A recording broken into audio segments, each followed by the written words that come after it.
막상 직접 물어보기는 부담스러운데 누가 대신 물어봐주면 그 대답 듣는 거 재밌지 않으세요? 저는 이런 거를 누가 해줬으면 참 좋겠다 싶었는데 이제서야 제가 하고 있습니다. 그 옛날에는 그런 분위기가 있었던 것 같아요. 교회에서 이렇게 궁금한 거 질문을 하면은 목사님을 놀리려고 질문하는 게 아니라 정말 궁금해서 질문할 수 있잖아요, 사실. 그래도 어렸을 때 뭐 예를 들면은 목사님 그러면은 아담과 하와가 결혼해서 가인과 아벨을 낳았다 그러는데 그러면 가인과 아벨은 누구랑 결혼했어요? 막 이런 거. 그럼 나머지 여자 사람은 어디서 나온 거예요? 막 이런 거 있잖아요. 그런 거 순수하게 질문을 할 수 있는데 그런 질문이 올 거라는 생각도 그때 사역자분들은 잘 안 하신 것 같고 시대 분위기 자체가 질문하는 분위기가 아니었던 것도 있는 것 같아요, 우리나라가. 근데 질문을 한다라는 것 자체가 안 좋은 의도로 내가 공격하려고 저 사람을 곤란하게 하려고 질문하는 거는 문제가 있지만 정말 궁금해서 하는 질문이라면 오히려 그 질문에 대한 어느 정도 해답 아니면 해답이 딱 정해져 있지 않은 문제라고 하면은 그 방향성 정도만 이렇게 성경을 통해서 듣는다면 정말 그런가 했던 사람이 하나님과 예수님과 이런 믿음에 대해서 조금 더 가까이 갈 수 있는 전도에 굉장히 중요한 도구가 되는 것 같습니다. 그래서 오늘 질문은 지난 시간에도 얘기했던 우리 교회는 아니지만 정말 순수하게 질문이 있는 한 고등학생의 그 여러 가지 질문 중에 하나를 제가 가져와 봤습니다. 그 친구가 이렇게 질문한 거예요. 하나님은 용서하라면서 왜 사탄이나 어떤 사람은 용서하지 않으십니까? 근데 이 친구가 이런 질문을 했던 이유는 물론 이 친구는 성경 전체에 대한 어떤 올바른 관점이나 이해가 아직 없으니까 이런 질문을 한 거겠죠. 근데 이런 질문을 하게 된 그런 뭐랄까 의도? 그런 배경은 제가 알 것 같아요. 왜냐하면 지금 우리가 사는 사회에서 굉장히 열받는 게 있어요. 그게 뭐냐면 내로남불이라는 겁니다. 내가 하면 로맨스, 남이 하면 불륜이라는 거죠. 그러니까 이 말은 지는 해도 되는데 다른 사람은 하면 안 돼라는 게 굉장히 이중잣대라는 거예요. 예를 들면 판사가 지는 막 살인해도 안 잡아가는데 남은 살인했다고 잡아가면 그거는 나쁜 거잖아요. 그거는 공정하지 못하고 정의롭지 못한 거죠. 우리 사회의 어떤 공정하지 못한 부분들, 뭐 법을 막 지켜야 된다 말하지만 자기네들 잘못한 거는 특별법 만들어서 막아버리고. 그러니까 이런 것들을 우리가 보다 보니까 하나님을 잘 알지 못하는 사람도 신에 대해서 이렇게 생각을 할 때 어설프게 몇 가지 아는 지식으로 이제 맞춰보다 보니까 우리가 그 분노했던 권력자들의 모습, 힘 있는 자, 그러니까 신이라고 하면은 모르는 사람도 뭔가 힘 있는 존재를 생각하잖아요. 전지전능한 존재. 그러다 보니까 우리 사회에 우리가 경험한 힘 있는 존재에 대해서 이게 투영이 되는 것 같아요. 그래서 하나님도 자기는 용서 안 하면서 왜 우리한테 용서하라고 그러냐? 이렇게 솔직히 생각이 들 수 있다라는 거죠. 그래서 질문이 아니 하나님이 용서 안 하고 처벌한 사람도 있지 않냐? 끝까지 용서 안 하고 죽인 사람도 있지 않냐? 그리고 자기가 생각해. 그럼 사탄은 하나님이 용서 안 하지 않냐? 사탄이랑 악마들. 정확히 말하면 사탄은 이제 타락한 천사, 사탄은 한 존재입니다. 사탄들이 아니라 사탄은 단수예요. 그러니까 쉽게 말하면 그냥 최고 대빵이라고 보시면 됩니다. 악한 타락한 영의 최고 우두머리라고 할까요? 그 존재를 성경에서 사탄이라고 얘기하고 나머지는 그 밑에 여러 가지 뭐 지들 안에서 무슨 뭐 계급이 있는지 어쩐지 뭐 있겠죠. 그런 거 자세한 건 알 필요 없지만 뭐 귀신들, 악마들, 문화권마다 표현이 다르죠. 우리나라는 약간 귀신이라고 말하는 문화고 어떤 문화는 또 뭐 괴물, 뭐 악령 뭐 이렇게 말하는 표현도 있고 유령 이렇게 말하는 문화권도 있고. 근데 어쨌든 이런 것들은 왜 하나님이 용서 안 하시냐? 하나님이 그렇게 착하다면서요. 하나님이 선하시면 왜 사탄도 용서하시지? 이런 느낌이잖아요, 이게. 자, 그러면 이 질문을 진지하게 질문을 하셨으니 저도 진지하게 답변을 하도록 하겠습니다. 자, 일단 먼저 용서 왜 안 하냐? 이렇게 질문을 하셨으니까 용서가 뭔지에 대해서 먼저 우리 각자 생각이 다르면 안 되잖아요. 용서라는 단어를 누구는 그냥 뭐 무조건 잘못해도 다 봐줘야 된다. 이거를 용서라고 느끼는 사람도 있고 아니면 다른 어떤 용서에 대한 정의가 있을 수 있잖아요. 그래서 우리가 헷갈리니까 성경의 용서가 뭔지 어떤 거라고 얘기하는지를 먼저 우리가 알아보고 이걸로 통일을 해야 됩니다. 그래야 하나님이 용서를 왜 안 하냐 질문을 했다면 하나님이 용서라는 걸 어떻게 생각하는지를 우리가 알아야겠죠, 먼저. 그래서 성경의 가르침이 용서를 뭐라고 얘기하는가? 다시 말해서 하나님의 의도, 하나님은 용서를 이런 거라고 생각하신다. 이거를 제가 정말 간략하게 요약해서 한번 알려드리겠습니다. 여기 교환에 시편 103편이랑 마태복음 18절 말씀을 제가 써놨어요. 제가 읽어드리겠습니다. 시편 말씀. 동이 서에서 먼 것 같이, 동쪽이랑 서쪽이 먼 게 어느 정도로 멀까요? 정반대잖아요. 시적인 표현이지만 동쪽이 서쪽에서 먼 것 같다라는 표현은 아예 말도 안 되게 먼 것, 전혀 상관없는, 영원히 만날 수 없을 정도로 엄청나게 먼 거죠. 동이 서에서 먼 것처럼 어떻게 한다고요? 우리의 죄악을, 우리의 죄의 결과들을 어떻게 하신다고요? 우리에게서 어떻게 하신다? 떨어뜨리신대요. 오늘 이사야 선지자 말 제가 설교 시간에 얘기한 것처럼 예수님께서 우리 죄를 위해서 대신 죽으셨다라는 게 우리가 오해하는 부분이 있어요. 뭘 오해하냐면 내가 죄를 졌지만 그 처벌이 나한테 오지 않도록 예수님께서 대신 처벌 받으셨습니다. 요거는 많이 아세요. 요렇게만 알고 있는 분들이 있어요. 그래서 잘못 알고 있는 분은 어떻게 행동하냐면 아, 너무 좋다. 내가 죄를 아무리 저질러도 내가 처벌 안 당하고 그 예수란 작자가 대신 얻어맞았대더라. 그러니까 나는 죄를 저질러도 지옥 안 가게 해준다는 거 아니야? 요렇게 잘못 이해하시는 분들이 있어요. 근데 예수님이 우리를 위해서 대신 처벌받으셨다는 건 무슨 뜻이냐면 결과적으로 예수님을 믿는 모든 사람들을요, 죄를 지어도 처벌만 안 받게 하는 게 아니라 죄 자체에서 우리를 떨궈 놓으시는 게 목적이라는 거예요. 그러니까 어느 정도로 멀리 떨어뜨려 놓는다고요? 나랑 죄라는 게 동쪽이 서쪽에서 먼 것처럼 아무 상관없을 정도로 예수님은 만들어 놓으시는 게 목적이라는 거예요. 그 얘기는 뭐예요? 시편 말씀에 하나님이 우리를 용서한다. 하나님이 죄로부터 우리를 구원하신다라는 뜻은 뭐냐면 죄 자체로부터 우리를 엄청나게 띄워놓는 거를 포함하는 겁니다. 잘 이해가 안 되시면 다들 이제 경험이 있으시니까 거의 대부분은 이제 경험하셨으니까 자녀 교육 생각하시면 돼요. 부모가 자녀를 대하는 마음. 내가 얘를 처벌하고 싶습니까? 얘가 뭔 잘못을 했어요. 그럼 얘가 이 새끼 쟤들 죽어봐라 하고서 아주 불구 될 때까지 때릴 거야. 그럼 얘를 불구 만드는 게 내 목적입니까? 부모의 목적이 아니죠. 왜 그렇게 매를 듭니까? 옛날에 부모님들이 물론 이유 없이 가정폭력하고 자기 화풀이하는 그런 나쁜 부모 빼고 정상적인 부모가 자녀를 그렇게 처벌하는 거는 목적이 뭐죠? 얘한테 나쁜 버릇이 들지 않도록. 얘가 어디 가서 뭘 훔쳐왔어요? 그럼 옛날에는 이런 부모님이나 동네 아저씨도 다 가르쳐줬어요. 그게 왜 잘못된 건지. 훈계라는 게 있었고 체벌이라는 게 있었어요. 옛날에는 지나가던 아저씨한테도 잘못하면 맞았어요. 요즘 그럼 큰일 나죠. 이제 신고하고 잡혀갑니다. 부모도 못 때리는 시대가 됐는데 옛날에 선생님 말해 뭐합니까? 선생님은 우리 애 잘못되면 뒤지게 패서라도 고쳐주십시오 선생님. 이게 부모님들의 통일된 의견이었어요. 요즘 그렇게 하면 난리 나죠. 부모가 선생님 때리는 세상입니다. 네가 내 자식을 때려. 물론 이제 때리는 게 무조건 다 능사다라는 건 아니에요. 근데 뭐가 있었다라는 거죠? 그 아이가, 내 자식이 악을 저지르고 나쁜 버릇을 그 애 몸에 붙이는 게 안 된다는 걸 사랑하는 부모는 알아요. 그래서 어떻게 하는 거죠? 부모의 목적은 걔한테 뭘 체벌을 하던 궁극적인 목적은 뭐예요?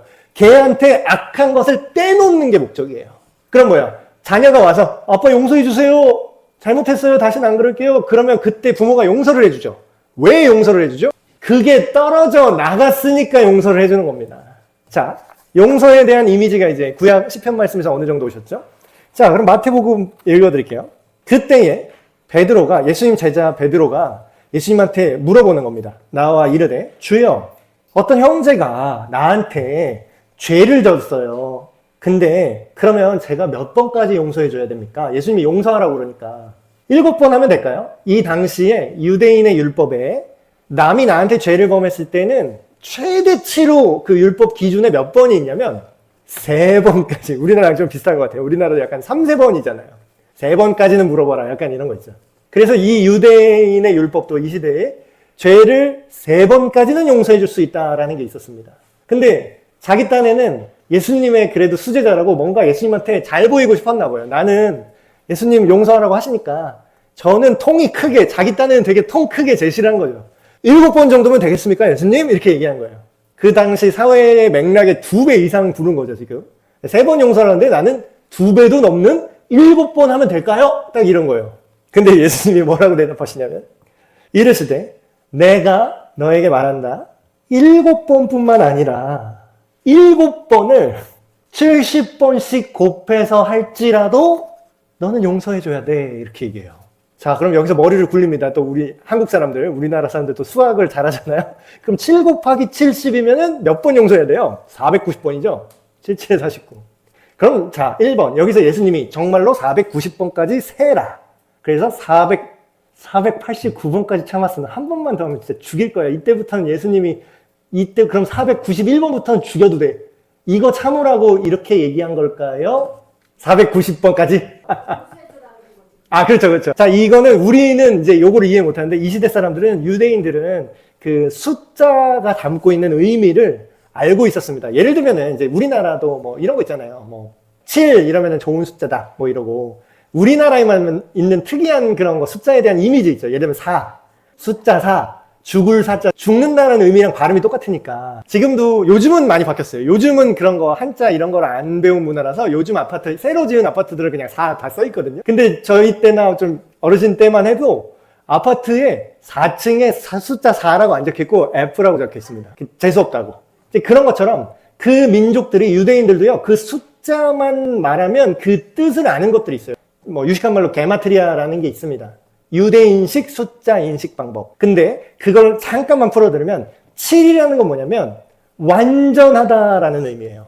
하나님처럼 완전하다라는 뜻입니다. 그러면 7번씩 70번하라는 건 뭐냐면 7 곱하기 10 해서 70번인데, 그러면 7은 뭐라 그랬지 아까? 하나님처럼 완전하게.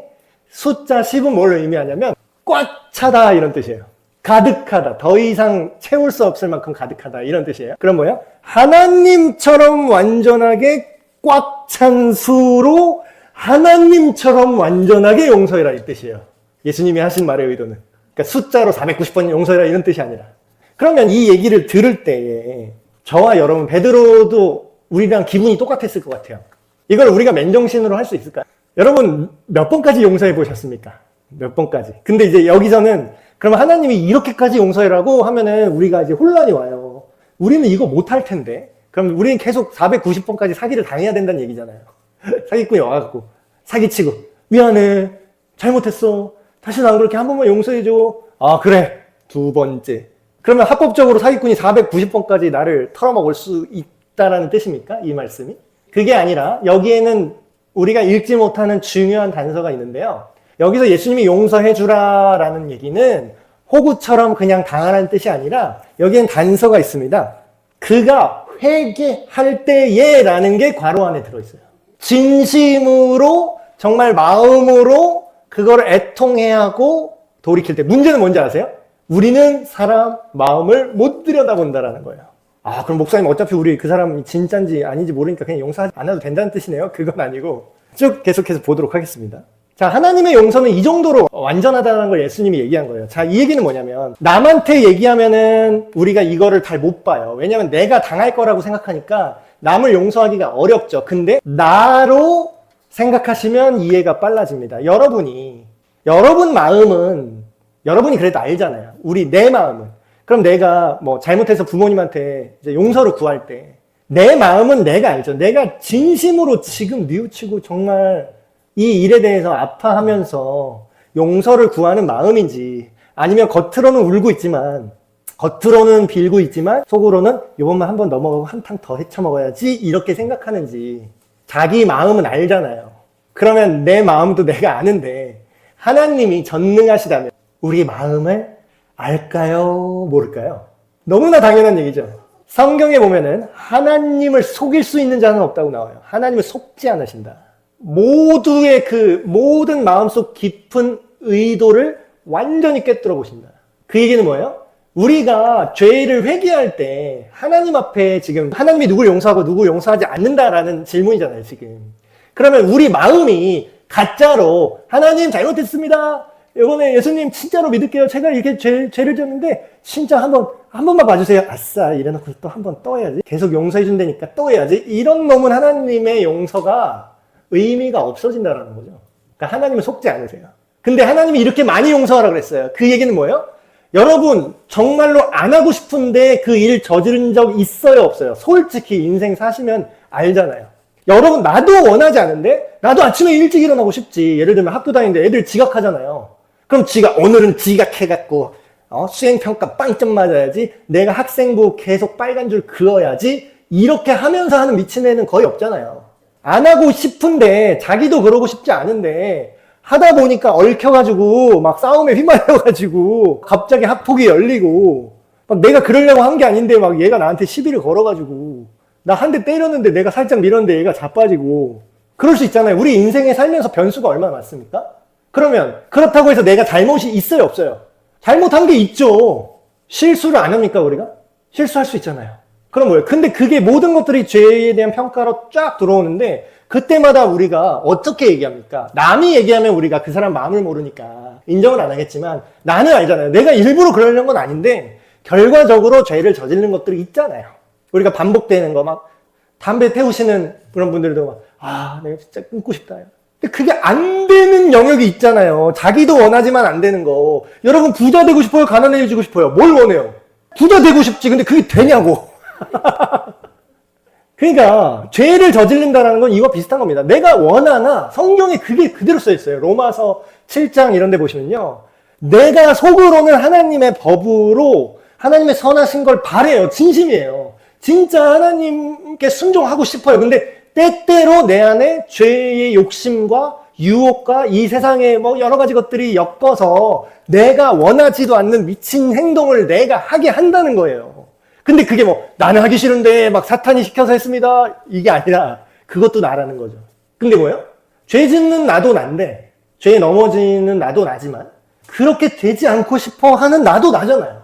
그럼 뭐예요? 내 진심을 가지고 주님 용서해 주십시오, 좀 살고 싶습니다. 저도 하나님 없이는, 예수님이 아니고서는 성령님께서 나를 인도해 주지 않으면, 나를 이 죄로부터 보호해 주지 않으시면 나는 악하게 갈 수밖에 없는 연약한 존재입니다. 나 항복하고 제발 좀 살려주십시오 했을 때 750번이든 뭐 490번이든 상관없이 그 마음이 있다면 오케이, 프리패스, 계속 통과.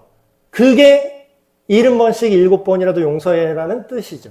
용서받는다라는 거는, 하나님의 용서를 받는다라는 건 구원의 핵심입니다. 구원을 다른 말로 하면 용서라고 볼 수도 있어요. 왜냐하면 하나님을 떠나서 자기 마음대로 살고자 했던 사람들이 삶의 열매가 뭐예요? 뭐 없던 수명의 제한 생겼죠. 성경대로라면. 없던 거짓말 생겼죠. 부부 사이가 그렇게 좋았대요, 글쎄. 태초에. 부부싸움도 없었어요, 태초에는. 이혼도 없었어요, 태초에는. 아무것도 없었어요. 불륜 이런 것도 없었어요.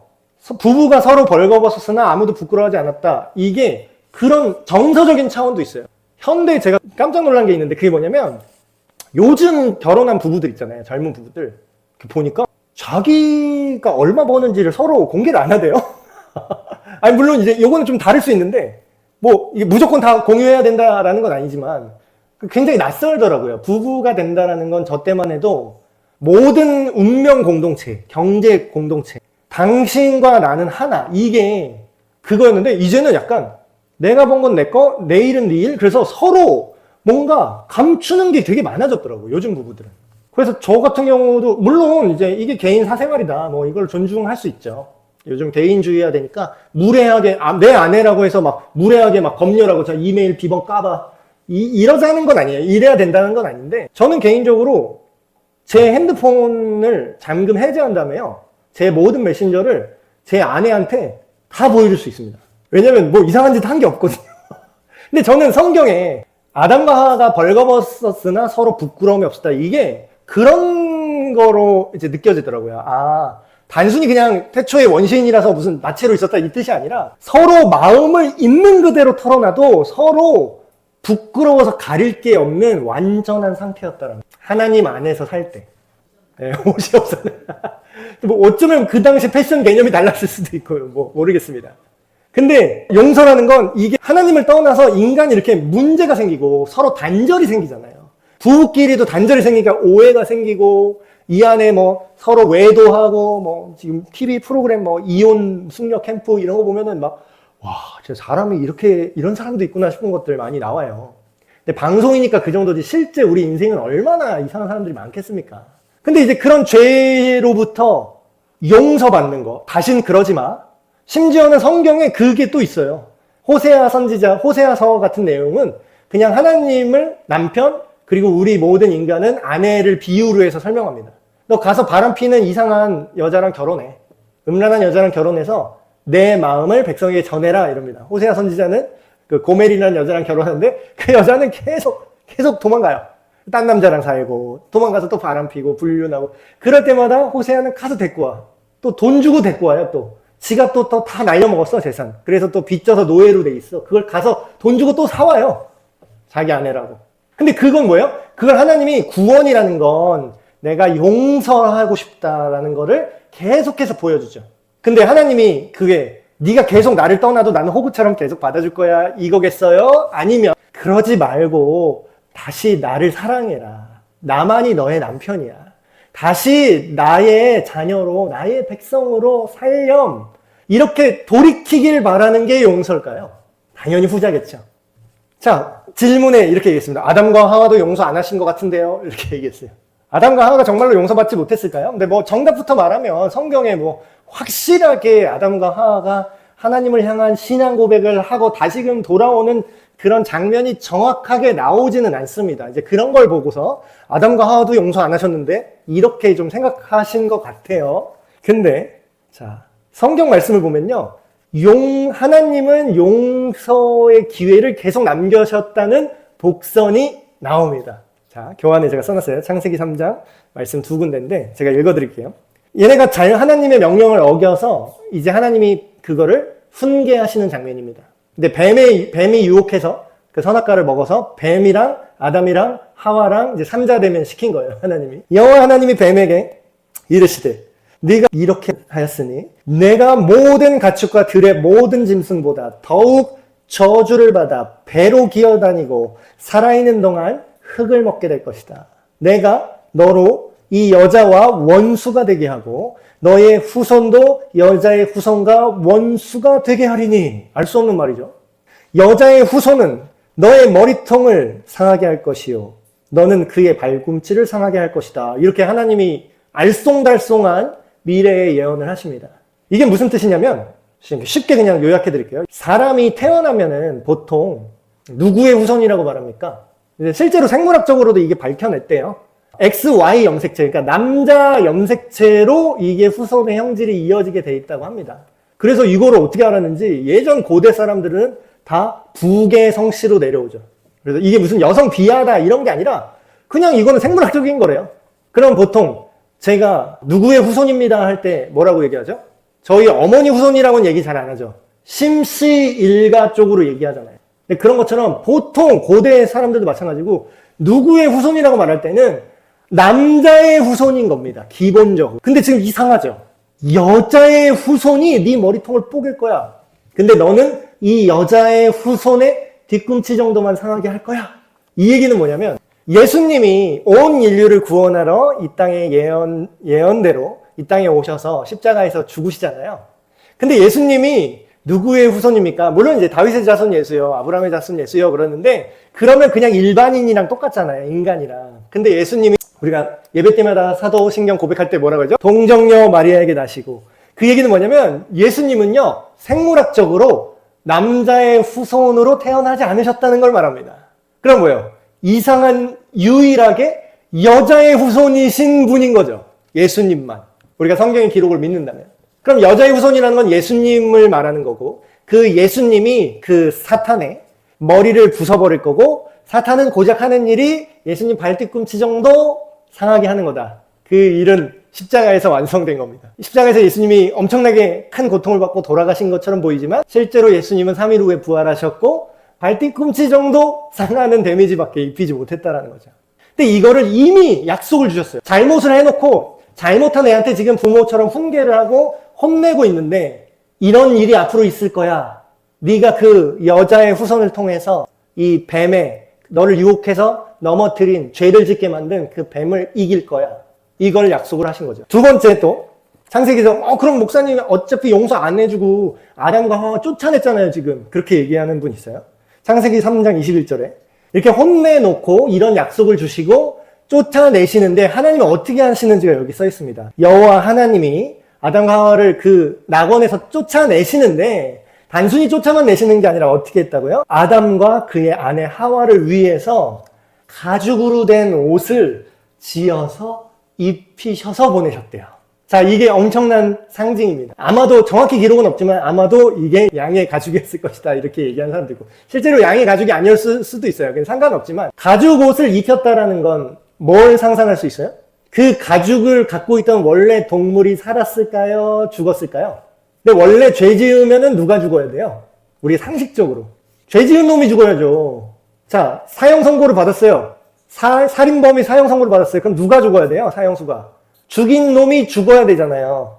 근데 죄는 아담과 하와가 저질렀는데 지금 다른 양인지 뭔지 모를 다른 짐승을 지금 여호와 하나님이 대신 잡으신 거예요. 그래서 그 가죽을 뜯어서 그 가죽으로 자기의 허물을, 누구 허물을 가려준 거예요, 지금? 우리 인간의 허물을 대신 가려준 겁니다. 이게 엄청난 복선이죠. 그러면 하나님이 이렇게까지 하시는데 지금 이게 하나님이 아담과 하와를 쫓아냈다고 지금 용서를 안 했다고 볼 수 있는 건가요? 오히려 용서하실 길을 만들어 놓고 제발 용서해주고 싶다 하신 걸까요? 네. 저는 개인적으로 아담과 하와가 하나님께 돌아왔다고 생각을 합니다. 그게 성경에 써있진 않지만. 왜냐하면 그 이후로 셈이라든가 하나님을 알았던, 하나님께 예배드렸던 그 사람들의 얘기가 나와요. 후손들 중에서도. 근데 소수죠. 대다수는 지멋대로 나쁘게 죄를 저지르지만. 근데 그 얘기를 누가 해줬을까요? 셈이나 뭐 아벨이나 이런 하나님께 온전히 예배드렸던 사람들 있잖아요. 아담과 하와의 후손 중에. 그럼 그 얘기를 누구한테 들었을까? 아담과 하와가 자기 자녀한테 해주지 않았을까요? 그 얘기를. 내가 이렇게 죄를 지어서 하나님한테 벌을 받았지만 하나님께서 이런 약속을 주셨다. 그리고 하나님이 우리가 죽어야 되는데 우리 대신 이 짐승을 죽이셔서 이 짐승의 가죽으로 우리의 죄를 가려주셨어. 니들도 이 하나님께 가야 된다. 이 하나님을 알아야 된다라고 아벨한테 가르쳐주지 않았을까요? 가인한테도 가르쳐줬겠죠. 근데 가인은 안 믿은 거고 아벨은 믿었던 거죠. 자, 그럼 여기서 우리가 생각해 볼 겁니다. 누가 용서를 받을 수 있나요?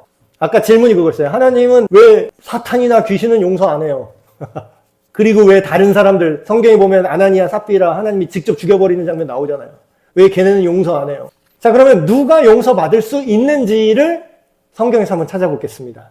제가 교환에 지금 적어놨어요. 요한일서 1장 말씀, 요한복음 9장 말씀 제가 읽어드리겠습니다. 누가 용서받을 수 있는지. 만일 우리가 죄가 없다고 말하면 스스로 속이고 또 진리가 우리 속에 있지 아니할 것이요. 이 얘기가 뭐냐면 너는 죄가 없는데요? 이러면 거짓말이라는 거예요. 여러분, 죄 없는 사람이 있어요? 하나님 기준이에요. 여기서 죄가 없다라는 건. 하나님 기준으로 거짓말 한 번 해도 죄 있는 거예요. 그 하나님 너무 까탈스럽네. 여러분, 반도체, 요새 우리나라 반도체 유명하잖아요. 반도체 만들 때 반도체 만드는 공정이 있습니다. 그 만드는 그 컴퓨터 칩을 만드는데 그 칩을 만들 때 먼지가, 미세먼지 있죠. 눈에 보이지도 않는 먼지 하나라도 들어가잖아요. 그거 못 씁니다. 반도체의 공정은 완전히 미세먼지 입자를 완전 차단된 상태에서 만들어야 돼요. 그래서 연구원들 뭐 그런 거 머리카락 한 올 안 떨어지게 하려고 막 하얀색 이상한 방화복 같은 거 입고 일하잖아요.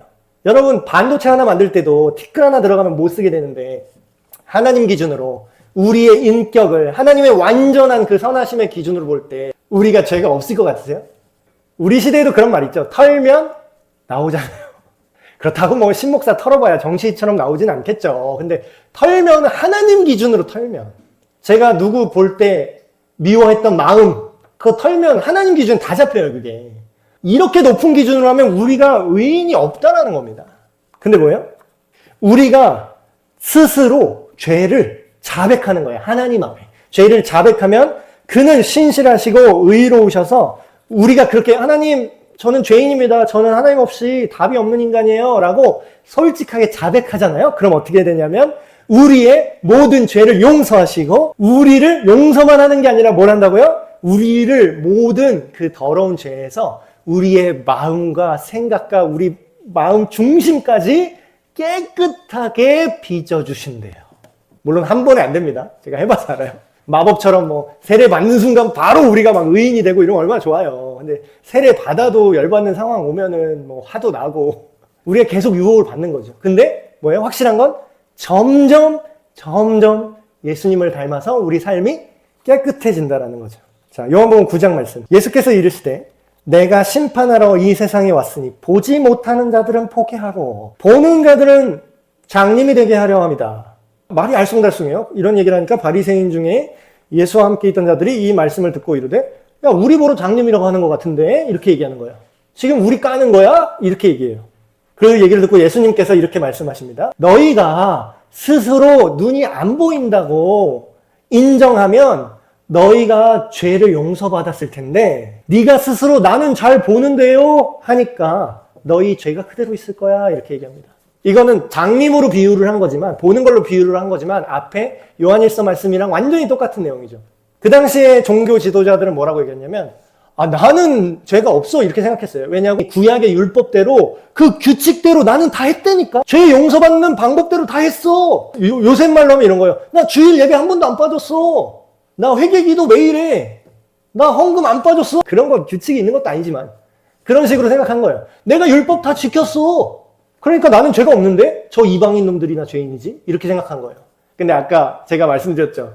털면 그 제사 한 번에 우리 마음속에 있는 그 깊은 의도까지 다 깨끗해질 수 있다면 하나님이 아까 이사야 선지자나 그 전에 수많은 선지자들이 예고했던 그 사람을 보내서 우리의 모든 죄를 해결할 거다라는 예언이 있을 필요가 있었을까요? 없었을까요? 계속 엄한 양만 계속 잡고 있었을 거예요. 근데 그 당시에도 하나님이 선지자를 통해서 뭐라고 얘기했는지 아세요? 야, 내가 소의 피를 좋아하는 신인 줄 아냐? 내가 그때 옛날에 모세한테 임시적으로 죄사함 받는 그 제사법을 내가 줬는데 그것만 하면은 다 니네가 죄 계속 저질러도 되는 줄 알았니? 나는 니네가 드리는 제사가 역겨워. 이 말이 써 있어요. 이사야서 1장이나 아모스 이런 데 보시면. 나는 토할 것 같아. 이걸 오늘날로 막 바꾸면 이런 겁니다. 나는 니네가 일요일마다 와서 예배 드리는 게 역겨워. 내가 왜 역겨운 줄 아니? 니네가 제사는 드리는데 예배 끝나고 가자마자 죄를 범해. 월요일부터 토요일까지 죄를 계속 똥 싸듯이. 그걸 지가 똥 싸놓고 계속 처먹고 있어. 그걸 지만 먹는 게 아니라 옆에 입 벌리고 또 넣어줘. 난 더러워 죽겠어. 제가 너무 세게 말한 것 같은데 실제로 그렇게 써 있습니다. 아모스, 이사야 1장 이런 데 읽어보시면. 나는 니네가 드리는 예배가 중요한 게 아니야. 진짜 예배는 니네 마음을 나한테 가져와. 니네가 정말로 마음으로 나에게 돌아오고 회개하고 나를 알고 있다면 예배를 드리고서 이런 죄악을 같이 저지를 수는 없을 텐데 이렇게 얘기하는 겁니다. 입장 바꿔서 생각해 보세요. 여러분 자녀가 용돈 드릴게요. 용돈 딱 줘. 100만 원 딱 줬다고 칩시다. 100만 원 딱 줘놓고 그 이외의 모든 패륜적인 건 다 해요. 집 밖에 나가서 아버지한테 영감탱이 안 죽고 빨리 죽기나 하지 마. 유산이나 빨리 받고 싶네. 이러고 다녀. 근데 내 얼굴 보면서 아버지 자 용돈 여기 있습니다. 그러면 돼요? 그것만 빼고 규칙만 지키면 되는 건가? 규칙 지키면서도 마음에 없을 수가 있더라고요. 그렇게 많은 양과 소 재물 바쳤는데도 마음에 하나님이 없을 수가 있더라고요. 오늘날 우리도 마찬가지입니다. 우리 대한민국에 예배가 없어서 지금 이 모양입니까? 예배가 얼마나 많아요. 오늘도 막 전국에 예배 엄청 많았어요. 근데 마음속에 정말로 예수님이 들어와 있고 항복한 사람이 있냐 말이에요. 그 사람들만 하나님이 예배를 받으신다는 거예요. 자기 죄를 인정하지 않는 사람은 뭐예요? 절대로 용서를 받지 못합니다. 자, 하나님이 모든 사람을 용서하고 싶어 하시는 것과 실제로 그 사람이 용서받는 것 사이에는 간격이 있어요. 자, 부모, 잘 모르겠으면 부모 마음으로 돌아오세요. 부모가 내 자녀를 용서하고 싶어요? 이 새끼 죽었으면 좋겠어요. 당연히 용서하고 싶어요. 근데 용서하고 싶은 거랑 이놈이 결과적으로 용서를 받는지 못 받는지는 뭐에 달려 있어요? 얘가 계속 패륜짓하고 계속 죄짓고 부모 재산만 털어먹을 생각하고 진심으로 부모를 사랑하지 않고 괜히 길 가는 사람한테 사기치고 나쁜 짓하고 이 사회의 악으로 자라나고 있으면 내가 용서를 해주고 싶어도 지 죄 때문에 지가 용서를 못 받을 거 아니겠습니까? 그 얘기를 하는 거예요. 여러분 예를 들어볼게요. 하나님이 사탄을 왜 용서 안 하냐? 왜 다른 인간은 모든 인간을 그럼 용서했어야지. 자 보세요. 병원에 갔는데 의사가 이렇게 얘기하는 거예요. 저희 환자분 제가 진단을 해봤는데 진단 결과 지금 이런 병에 걸리셨습니다. 자, 이런 치료를 받으셔야 돼요. 근데 이 환자의 이름을 나는 병에 안 걸렸는데 내 몸은 내가 잘 알지. 그럴 거면 뭐 엑스레이가 왜 있어요? 그럴 거면 MRI가 왜 있어요? 그럴 거면 CT가 왜 있냐고. 그럴 거면 피검사가 왜 있냐고요. 당신 몸 당신이 잘 알면. 자기는 괜찮대요. 그러면 그 의사가 고칠 수 있겠습니까? 없겠습니까? 본인이 진료를 거부하는데 나는 병에 안 걸렸다고. 당신 말 난 못 믿겠으니 난 나가야겠어. 이러면은 강제로 붙잡아 놓고 입원시킬 수가 없어요. 의사도. 그러니까 하나님의 용서를 하고 싶은데 용서를 받을 준비가 안 된 사람이 너무 많다는 거죠. 자기가 더러운 오물을 뒤집어 쓰고 있어요. 근데 빨리 씻어야겠다. 야, 빨리 씻으러 가자. 그런데 자기는 안 더럽대. 냄새가 풀풀 나는데 괜찮대. 그거를 며칠이건 입겠대. 그럼 어떻게 해요? 그럼 어떻게 해? 자, 사탄, 악마, 귀신들이 하나님의 용서를 못 받는 이유. 이걸 우리가 흥미로운 건데 성경에 의하면 사탄은 막 그냥 사람이 죽어서 귀신이 되고 악령이 되고 이런 게 아니라요. 하나님께서 창조하신 천사들 중에 타락한 존재들, 하나님을 거역한 존재들이, 타락한 천사들이 사탄과 그런 귀신들, 영적 존재들이라고 성경은 말하고 있습니다. 조상 귀신 이런 거 사실 없어요. 흉내내는 거지. 자, 그럼 이 사탄이나 이런 귀신들의 어떤 생태를 제가 말씀드릴게요. 얘네들은요, 하나님을 무서워할까요? 개길까요? 일단 무서워는 합니다. 왜냐면 얘네는 우리보다 하나님에 대해서 지식 수준은 훨씬 높아요. 왜냐면 하나님의 나라를, 영적 세계를 실제로 경험한 애들이에요, 얘네는. 그렇기 때문에 하나님의 힘이 얼마나 센지도 누구보다 잘 알고 있습니다. 그래서 성경을 보면 하나님한테 개기지 않아요, 사탄은. 물론 하나님의 말씀에 순종하지도 않지만 하나님 앞에서 지가 막 하나님을 감히 공격하거나 막 하나님한테 막 이러는 장면이 하나도 안 나옵니다. 다 이런 자세를 써요. 근데 약간 이런 느낌으로 있는 거죠. 근데 문제는 공격은 누구한테 해요? 우리 인간한테만 해요. 이게 강약 약강이에요. 자, 하나님을 알긴 알아요. 힘의 차이를 알고 두려워하는데 가장 큰 차이가 있어요. 자기 잘못을 인정하지 않아요. 얘네는. 여러분 그거 아세요? 우리가 알고 있는 만큼 책임이 더 큰 거 아세요? 천사들은요, 하나님의 놀라운 영광과 영적 실체를 그 누구보다 잘 알고 있습니다. 그런데 뭐예요? 얘네는요, 그걸 알면서도 의도적으로 배반한 애들이에요. 그 얘기는 뭐냐? 얘네들의 가장 큰 차이점은 뭐냐면, 지식은 많은데, 하나님을 사랑하지 않다라는 거예요. 예수님이 얘기하잖아요. 귀신들도 주여 주여 한다. 귀신들도 하나님을 안다. 근데 뭐예요? 귀신과 우리의 차이는 하나님을 사랑하느냐, 그렇지 않느냐. 사랑하니까 따르고, 사랑하니까 믿고, 사랑하니까 순종하는 건데, 귀신은 절대로, 사탄은 절대로 하나님을 사랑하지도 않고 순종하지도 않는다는 거예요. 베드로후서 2장 말씀, 히브리서 6장 말씀 제가 읽어드리겠습니다. 하나님이 범죄한 천사들을 용서하지 아니하시고, 왜 용서하지 않겠어요? 지옥에 던져 어두운 구덩이에 두어 심판 때까지 지키게 하셨으며, 히브리서 6장 말씀은 사탄과 타락한 천사한테 적용하면 더 잘 맞습니다. 물론 이제 우리 인간들 중에서도 어설프게 하나님의 역사를 옆에서 구경한 사람들이 있어요. 자, 읽어드릴게요.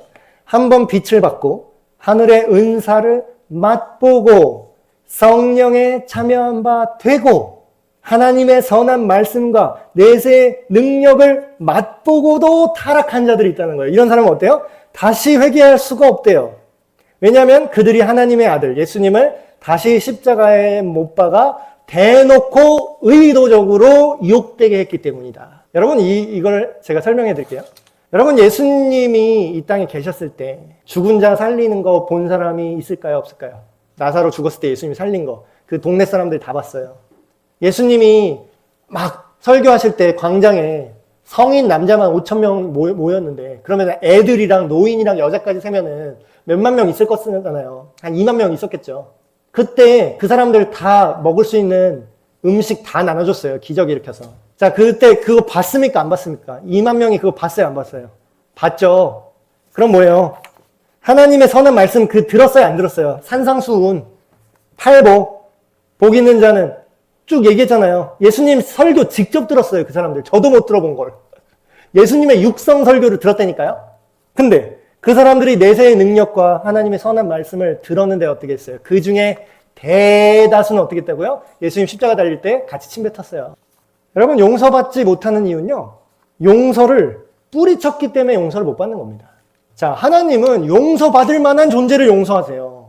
아무나 다 용서하는 게 하나님의 선하심이 아닙니다. 하나님은 호구가 아니라니까요. 만약에 여러분 생각해보세요. 뒤집어서 거꾸로 생각해보세요. 하나님이 사탄도 용서해. 야, 네가 나를 따르지 않고 그래 인간들을 유혹해서 오만 이 세상의 죄악을 퍼뜨리지만 그래도 나는 너도 사랑한다. 너도 용서한다. 살인범도 사랑하고 그 어떤 범죄자도 사랑한다. 예수님이 아무리 큰 죄를 지어도 예수님은 용서하실 수 있다. 이 뜻을 우리가 오해하는 게 있어요. 그건요, 회개하고 내가 살인범이요. 나는 죽어도 싼 놈이지만 하나님 당신의 나라에 임하실 때 제가 감히 저를 구원해달라고 제가 지은 죄가 너무 커서 감히 저를 구원해달라고 말도 못하니까 그냥 당신의 나라에 임하실 때 천국에 계실 때 나란 사람이 옆에 같이 매달려 있었다는 거 기억만 해주십시오 이랬어요. 그 사람은 회개한 걸까요? 안 한 걸까요? 우리는 모르죠. 근데 예수님은 그 사람 마음을 들여다봤어요. 그 사람이 만약에 그때 안 죽고 용서받고 십자가에서 풀려나서 살게 됐다면 그 사람은 선한 삶을 살았을 겁니다. 실제로. 죽기 직전에 그 극심한 죄를 지은 자라도 예수님께 자기 죄를 인정하고 항복하니까 예수님 뭐라고 얘기하시지 아세요? 걱정 마라. 네가 오늘 나랑 하나님 나라의 낙원에 같이 있을 거야. 여러분, 어떤 죄인도 용서받을 수 있다는 말이 어떤 죄를 계속 저질러도 용서해줘야 된다는 뜻이 아니에요. 이 사람은 그걸 우리한테 증명할 기회는 없었죠. 여기서 사형당해서 죽었으니까. 그러나 이 사람 마음을 들여다보신 예수님은 이 사람이 진정으로 회개하고 뉘우쳤다라는 거를 아셨기 때문에 용서를 받은 겁니다. 계속 하나님을 대적하고 계속해서 의도적으로 하나님을 사랑하지 않고 증오를 우리 인간들에게 뿌리고 있는 악한 존재를 하나님이 용서할 수는 없어요. 인간도 마찬가지입니다. 여러분, 하나님이 어떤 마음인지 요한복음 3장 16절 17절에 이렇게 써 있습니다. 하나님이 이 세상에 있는 모든 우리들을 포함해서 말하는 거죠. 하나님이 이 세상 모든 사람들을 이렇게 사랑하셔서 그의 유일하신 아들을 생명까지 내어주셨다. 왜냐하면 그를 믿는 사람마다 멸망하지 않고 영원한 생명을 얻게 하기 위해서 대신 내어줬다. 하나님이 그 아들 예수 그리스도를 세상에 보내신 것은 이 세상을 처벌해서 다 죽여버리려고 한 게 아니라 그를 통해서 그를 믿어서 모든 세상이 구원받고 다시 말하면 용서받을 수 있게 하기 위해서다. 이렇게 얘기하고 있어요. 여러분, 예수님이 우리가 용서받기 위해서 십자가를 지셨다라는 거예요. 여러분, 다시 말하면 이겁니다. 자기 죄를 인정하고 진정으로 회개한 사람. 여기 이게 되게 중요해요. 아까 제가 말했죠. 우리가 죄를 한 번도 지으면 회개한 게 아니야. 이게 아니에요. 우리의 마음의 방향은 돌이킬 수 있어요. 하나님께로 갈 수 있어요. 근데 예수님 믿는 사람이 여기 앞에서 얘기하고 있는 이 신목사조차도 죄를 1g도 안 짓겠습니까? 앞으로 제가 죽을 때까지 마음에 나쁜 생각 한 번 안 할까요? 물론 점점 안 해지고 있다라는 거는 제가 보증을 드릴 수 있어요. 예전의 심두환을 생각하면 지금의 예수님 안에서 그래도 삶을 살아온 심두환은 이제 죄악된 습관을 많이 끊었습니다. 이제 그냥 사회법에는 안 걸릴 정도 당연히 되지만 여러분, 우리가 가다가 한 번 넘어진 거 안 넘어지고에 너무 집착을 해요. 너 예수님 믿는데 왜 죄 지었어? 일어나는 게 아니라 저는 이런 얘기를 굉장히 좋아합니다. 제가 지지난주에 그 하나님이 만든 우리 고향집, 본향에 대한 설교를 한 적이 있어요. 우리가 인생길을 걸어가잖아요. 걸어가는 여행길이라고 생각했을 때 목적지가 있잖아요. 돌아갈 하나님의 집이 있죠. 완벽히 예수님처럼 거룩하고 깨끗한 상태가 그 고향이라고 했을 때 우리는 걸어가고 있어요. 집까지 걸어가신다고 상상해보세요. 걸어가다가 마귀 새끼가 다리를 걸었던, 누가 유혹을 했던, 아니면 내가 원하진 않지만, 여러분 넘어지기 원하고 넘어지는 사람 있나요? 가다가 돌뿌리에 넘어졌던 내 스텝이 꼬여서 내 발을 내가 걸려서 넘어질 수 있잖아요. 근데 그게 괜찮은 건 아니잖아요. 넘어지면 아파요, 안 아파요? 내가 죄 지으면 내가 피해 받아요, 안 받아요? 받아요. 그건 예수님 믿어도 똑같은 겁니다. 내가 예수님 믿어도 내가 가정 안에서 거짓말 하잖아요. 예를 들어서 그 거짓말 때문에 문제가 생겨요. 그 거짓말 때문에 분란이 일어나고 고통, 죄는 반드시 대가를 치르게 합니다. 근데 문제는 뭐예요? 네가 예수님 믿어서 또 죄를 지어서 어쩜 그럴 수 있어? 이게 아니라 집 가는 길에 넘어져면 어떻게 해요? 정상적인 사람은 내가 어떻게 넘어질 수가 있어? 이제 난 집에 못 가. 난 넘어졌어. 집에 못 가. 내가 집에 가는 동안 한 번도 넘어지면 안 됐었는데 이런 사람 있어요? 넘어지는 게 잘한 건 아니지만 앞으로 또 넘어져야지? 이건 아니지만 턱턱 털고 일어나서 다시 일어나서 집으로 걸어가는 길을 계속 가실 거잖아요. 그쵸? 이게 구원인 겁니다. 이게 예수님이 우리에게 주시는 용서예요. 네가 집까지 가고자 하는 나를 믿는 믿음이 있고 하나님의 자녀로 가고자 하는 그 열망이 네 안에 생겼다면, 네가 거듭났다면, 네가 내 자녀가 된 게 맞다면 넘어져도 네가 일어나고자 하면 내가 일으켜 세워줄 거야. 내가 너를 보호할 거야. 네가 의도적으로 유혹에 넘어져서 죄를 짓는 것까지는 내가 자유의지를 그걸 건들 순 없지만 나는 너를 인도할 거야. 계속 일어나셔서 가시면 돼요. 근데 이러다 보면 어떻게 돼요? 걸어본 놈이 잘 걷는다고. 뛰어본 놈이 잘 뛰죠. 처음에 마라톤 뛸 때 막 2km만 걸어도 막 숨이 헐떡 차는데 계속 걷다 보면 어떻게 돼요? 5km 뛰고 10km 뛰고 하프 마라톤 뛰고 나중에 42km 뛰고 이렇게 사는 거잖아요. 나중엔 점점 안 넘어집니다. 나중에는 죄가 유혹이 별로 안 돼요. 그래서 점점 예수님을 닮아가는 삶을 살게 되는 거죠. 잘못을 인정하지 않는 살인범, 강도를 그냥 용서해야 됩니까? 계속 앞으로 난 사람 죽일 거야. 그 잡힌 사형수 중에 이런 무서운 말 하는 사람 있대요. 야, 너무 아쉽다. 뭐가 아쉽냐? 난 이제 사형당하니까 죽어서 아쉬운 줄 알았는데 내가 잡히기 전에 몇 명 더 죽였어야 되는데 이렇게 말하는 사형수도 있다고 합니다. 그럼 얘 용서해 줄까요, 우리? 얘 풀어줄까요? 하나님이 선하시니까 얘 풀어주면 선한 거야? 얘는 용서를 해주고 풀어주는 게 선한 게 아니라 이런 애를 용서하면 그게 악한 겁니다. 자, 스스로 용서받기를 거절하는 사람을 하나님도 용서해서는 안 되는 거예요. 그게 하나님의 선하심이죠. 자, 결론입니다. 하나님께서는 우리에게 뭐라고 하세요? 너는 다 보복해라 이렇게 얘기해요? 용서하라고 하죠. 왜 용서하라고 했을까요? 그 이유는 그 누구보다 가장 크고 깊은 용서를 누가 하셨다고요?